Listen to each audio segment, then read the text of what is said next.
Everyone, तो आज के इस वीडियो में हम देखने वाले हैं आयु संबंधी प्रश्न। जो आयु से रिलेटेड क्वेश्चन होते हैं उनको कैसे सॉल्व करना है, इस सीरीज का तीसरा वीडियो है ये।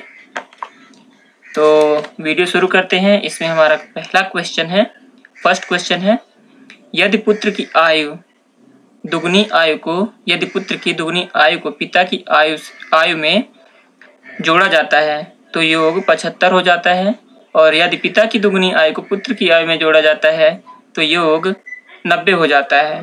तो आपको बताना है पिता की आयु क्या है। ठीक है, फादर की आयु बताना है आपको। तो चलिए सॉल्व करते हैं इस क्वेश्चन को। कैसे सॉल्व करना है, हमने पिछले वीडियो में देखा था, नोटेशन बनाते थे। अब हम नोटेशन नहीं लिखेंगे, अब हम सीधे सीधे क्वेश्चन को सॉल्व करेंगे। तो चलिए शुरू करते हैं, इसको कैसे सॉल्व करना है तो देखते हैं। सबसे पहले जो उसने बोला है पुत्र की दुगनी आयु, तो मैंने क्या किया, 2 टाइम्स सन कर दिया प्लस फादर की आयु ऐड कर दी। तो जो समीशन है वह कितना हो जाता है, 75। और अगर मैं करता हूँ सन की आयु में 2 टाइम्स फादर की आयु ऐड करता हूँ तो जो समीशन है वह कितना होता है, 90। तो अब इसको सॉल्व करते हैं। इसको सॉल्व करने के लिए अलग अलग मेथड हैं। आपने क्लास 10th में पढ़ी हैं, क्लास 10th में आपने वेरियस मेथड्स पढ़ी हैं सॉल्व करने के लिए। तो हम कोई भी इनमें से चूज कर लेते हैं। हम इसको सिंप्लीफाई करना चाहते हैं। तो ये इक्वेशन 1 हो गई, ये इक्वेशन 2 हो गई। ठीक है, दूसरे समीकरण, ये पहला समीकरण, ये दूसरा समीकरण।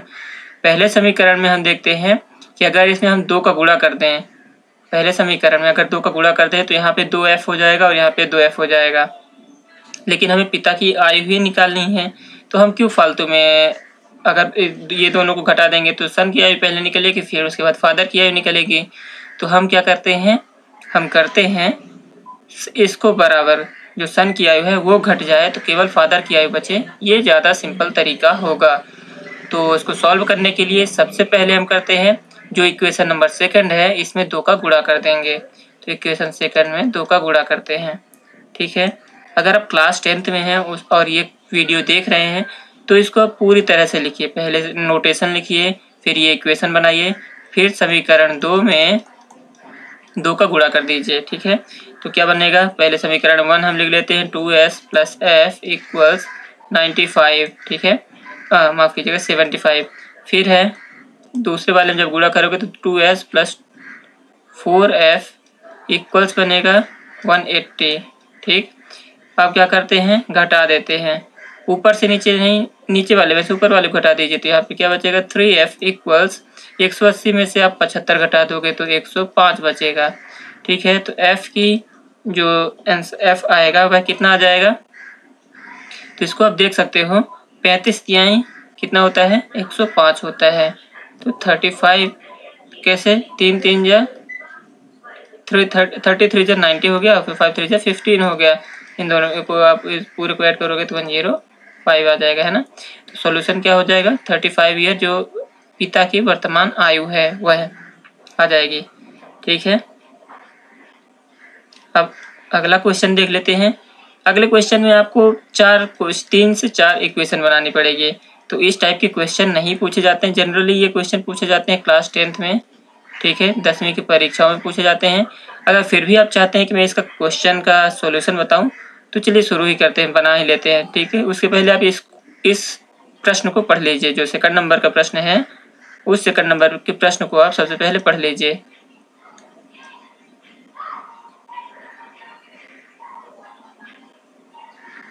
चलिए मैं पढ़ के बताते जाता हूँ, पढ़ के सॉल्व करूंगा। ठीक है, आपने क्वेश्चन देख लिया होगा, तो चलिए शुरू करते हैं। क्वेश्चन देके रखा था, अगर P और Q की आयु, P और R की आयु, P + R में आप क्या करते हो, 2 गुनी Q को जोड़ते हो, 2Q को जोड़ते हो तो जो योग होता है वह 59 हो जाता है। फिर बोला है यदि Q और R की आयु, Q और R की आयु को P की 3 गुनी आयु से जोड़ा जाता है, तो 3P इधर कर दिया, जोड़ा जाता है तो समीशन 68 हो जाता है। फिर उसके बाद बोला गया कि यदि P की आयु को 3R से और 3Q से जोड़ दो तो जो समीशन है वह 108 हो जाता है। तो ये इक्वेशन 1 हो गई, ये इक्वेशन सेकंड हो गई और ये इक्वेशन हो गई थर्ड। 3 इक्वेशन बन गई है ना। अब इन तीनों इक्वेशन को आपको सॉल्व करना है और 3 अननोन है तो सिंपल है, किसी एक इक्वेशन से किसी एक अननोन का मान आप निकाल लीजिए। तो मैं पहले इक्वेशन से r का मान निकाल लेता हूँ। तो r इक्वल्स यहाँ से क्या आ जाएगा, यहाँ से बनेगा 59 माइनस 2q माइनस p, ये बनेगा है ना। अब इस r की वैल्यू को दूसरे में रख दीजिए और तीसरे में रख दीजिए तो क्या हो गया, क्या बना ये बनता है 3p plus 59 minus 2q minus p plus q equals 68 है ना। तो इसको और आगे सॉल्व करोगे तो क्या बनेगा, ये 3p में से एक p चला जाएगा तो 2p बचेगा, 2p माइनस 2q में से एक q चला जाएगा तो क्या बचेगा, माइनस q है ना। और फिर 68 में से 59 चला जाएगा तो क्या बचेगा, यहाँ पे माइनस था, इक्वल्स क्या बचेगा 9। तो ये इक्वेशन नंबर हमारी सेकंड जो सिंप्लीफाइड है, ठीक है।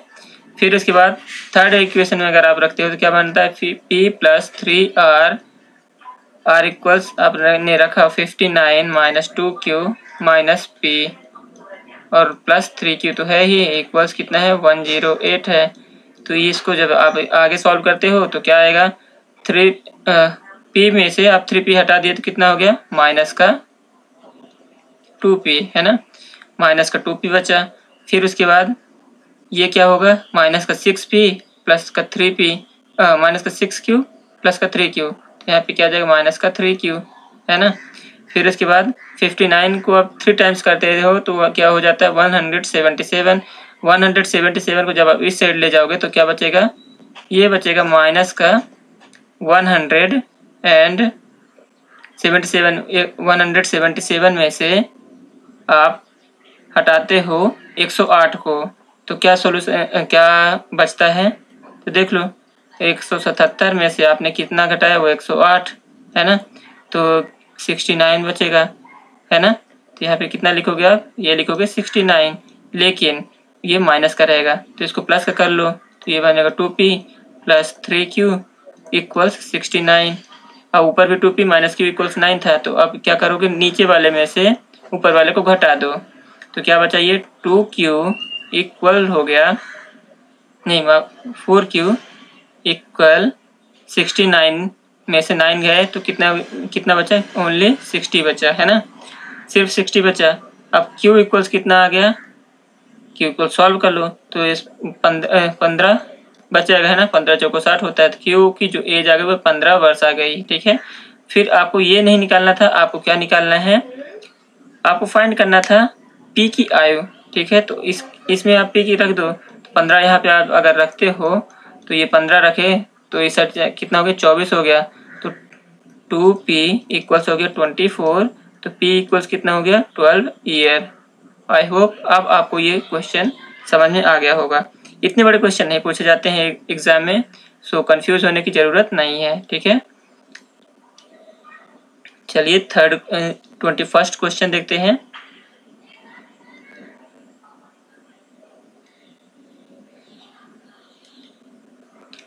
फर्स्ट क्वेश्चन है, समीर और आनंद की वर्तमान आयु का अनुपात 5:4 है। 3 वर्ष बाद उनकी आयु का अनुपात 11:9 होगा। आनंद की वर्तमान आयु वर्षों में क्या होगी, ये पूछ रहा है, ठीक है। तो चलिए सॉल्व करते हैं। चलिए देखते हैं क्या बोला है, समीर और आनंद की वर्तमान आयु का अनुपात। तो आपने क्या देखा, समीर और आनंद की वर्तमान आयु कितनी दे के रखा, 5।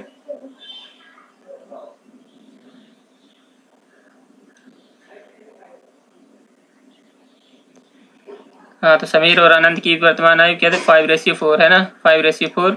आपने इसको x मान लिया, 5 टाइम्स और 4 टाइम्स x हो गए, ठीक है। 3 वर्ष बाद उनकी आयु का अनुपात क्या होगा, ये होगा 5x माइनस 3,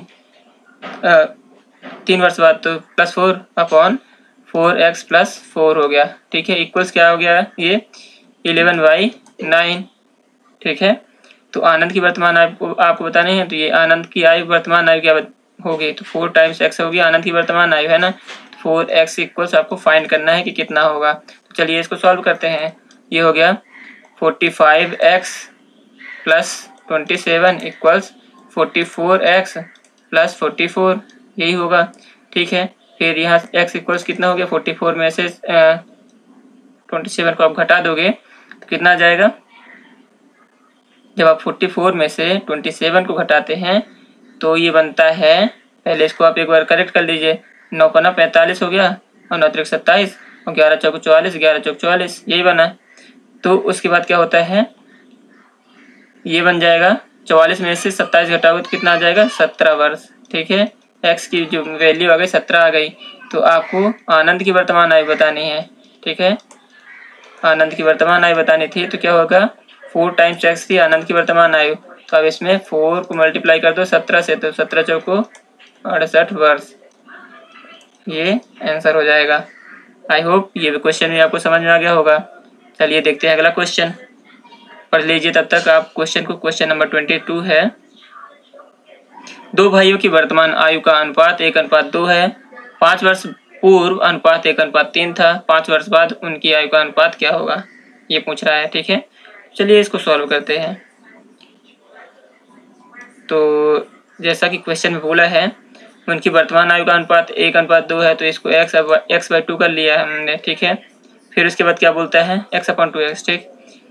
अब वो बोलता है कि 5 वर्ष पूर्व, तो x - 5/2x - 5 इक्वल्स कितना था, 1/3 था, ठीक है। तो अब इसको आप सॉल्व कर लीजिए, कितना हो गया, 3x - 15 इक्वल्स हो जाएगा 2x - 5, तो x इक्वल्स कितना हो गया, 10 हो गया, ठीक है। x इक्वल्स 10 हो गया, तो उनकी वर्तमान आयु क्या क्या आ गई, एक की 10 वर्ष आ गई और एक की 20 वर्ष। अब क्या बोलते हैं 5 वर्ष बाद, तो ये हो गया 15, ये हो गया 25, तो ये हो गया 3/5 आंसर आ जाएगा। आई होप अब आपको समझ में आ गया होगा, ये तुरंत का तुरंत सॉल्व कर लिया आपने। क्वेश्चन नंबर 23 देख लेते हैं। हितेश की आयु 40 वर्ष और रोनी की आयु 60 वर्ष है, कितने वर्ष पूर्व उनकी आयु का अनुपात 3:5 था, ठीक है। क्वेश्चन ये है, तो चलिए देखते हैं, इसी क्वेश्चन में आगे सॉल्व कर लेते हैं। उनकी आयु कितनी है, 40 और 60 है, ठीक है। आप क्या बोलता है, कितनी वर्ष बाद अनुपात 3:5 होगा, तो हमने मान लिया x वर्ष बाद, ठीक है। पूर्व पूछ रहा है तो x 40 - x कर लिया, इधर से 60 - x कर दिया, इक्वल्स 3/5 होगा, ये बोल रहा है। तो x हमको फाइंड करना है, x इक्वल्स क्या होगा, यही तो पता करना है, यही तो निकालना है। तो 40 × 5 = 200 - 5x इक्वल्स कितना हो गया, 180 - 3x, यही तो हुआ, है ना। तो क्या हो गया ये, आप इसको इस साइड ले जाओ, इसको इस साइड ले जाओ, इधर इसको इधर लाओ और इसको इधर लेके आओ, तो 2x इक्वल्स 20 हो गया, तो x इक्वल्स कितना हो गया, 10 वर्ष बाद, ठीक है। 10 वर्ष बाद उनकी आयु का अनुपात कितना हो जाएगा, 3:5 हो जाएगा। आई होप ये क्वेश्चन भी आपको समझ में आ गया हो।